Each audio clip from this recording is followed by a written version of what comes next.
Hi, everyone. I'd like to welcome you all to today's Celebrate Diversity Month Interheritage panel, which is the fifth in a series of heritage panels sponsored by the Office of Diversity, Equity, and Inclusion.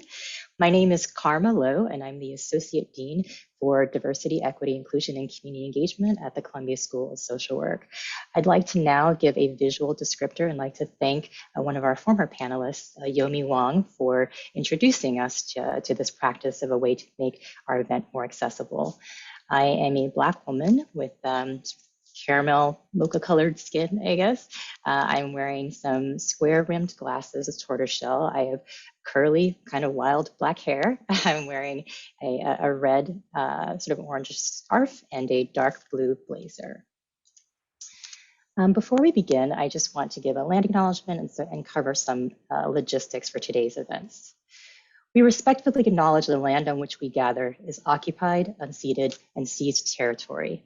We honor and give thanks and gratitude to the Lenni Lenape and the Wappinger, the ancestral traditional stewards of this land throughout the generations, who allow the enduring relationship that exists between Indigenous peoples and their traditional territories and the settler university to occupy these lands, known in Eurocentric epistemology as the USA and New York City. We pay respect to their elders, past and present. Every community owes its existence and vitality to generations from around the world who have contributed their hopes, dreams, and energy to making the history that led to this moment. Some were brought here against their will, some were drawn to leave their distant homes in hope of a better life, and some have lived on this land for more generations than can be counted.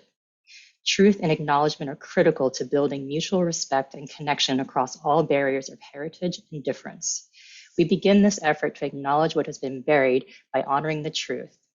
Now, please take a moment to consider the many legacies of violence, displacement, migration, and settlement that bring us together here today. And please join us in uncovering such truths at any and all events.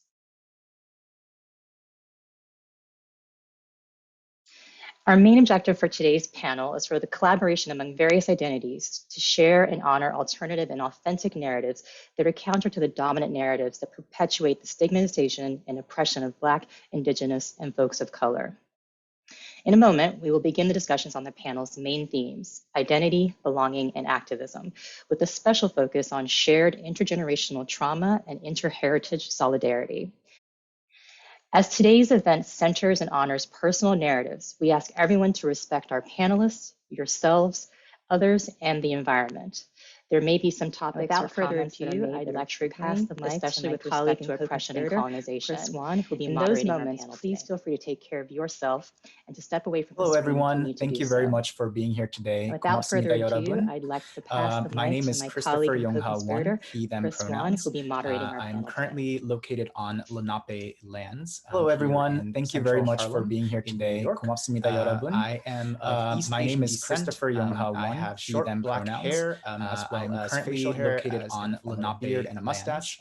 here in I Central am Harlem, wearing a traditional in New York. Korean garb known as a hanbok, East Asian descent, which is blue I have short and white black and hair, silver, as well and as I'm facial also hair using a in the virtual form of a beard and a background mustache. of the Taku Kwan I am lands wearing a in traditional Juneau, Korean Alaska. You can garb see known as a the picture hanbok, of the Mendenhall Glacier in my which background, is blue and I'm and really, white really and honored silver. and humbled to And be I'm in presence also with using all a of our virtual panelists background here today. of the Taku I Kwan just want to make lands sure in that Juneau, Alaska. we acknowledge the fact that the picture of the this Mendenhall is a Glacier celebration, as Karma shared, and I'm really, really honored and humbled to be in and presence without further with ado, all I'm of going our to begin with panelists the here introductions today. and have each I just want to panelist make sure that kind of give a visual descriptor descriptor as we have modeled this is after a each of their celebration, as Karma introductions. shared. I really appreciate that opening. I also, I also wanted to mention I'm that going to begin with the introductions. last year and around have this each time, panelist, Karma and kind of myself, give a visual descriptor as the we Office have of Diversity, modeled Equity, and after Inclusion. each of their introductions. We were planning our first I Heritage also, Month I also wanted to panel, mention that which was based on the last Asian year Pacific around this Islander time, Heritage Month in May. Karma and Since myself, then, we've held as our the Latinx Office of and Diversity, Hispanic Equity, Heritage and Month Inclusion, panel, our Native American we were and planning Indigenous our Heritage first Month Heritage panel, Month and our Black panel, History Month which panel, was based and on the we Asian are wrapping Pacific up Islander the Heritage first Month in seasons May. series Since of then, the we've Heritage held Panel our series Latinx and with Hispanic this Heritage panel Month today, panel, our which is Native once American again and Indigenous celebrating Heritage Month Diversity panel, Month with an and our Black Interheritage History panel. Month So panel. thank you all so And much we are for wrapping up being the part of first that series with seasons us. series of the Heritage Panel series. Dr. With Brian this panel McKinley today, Jones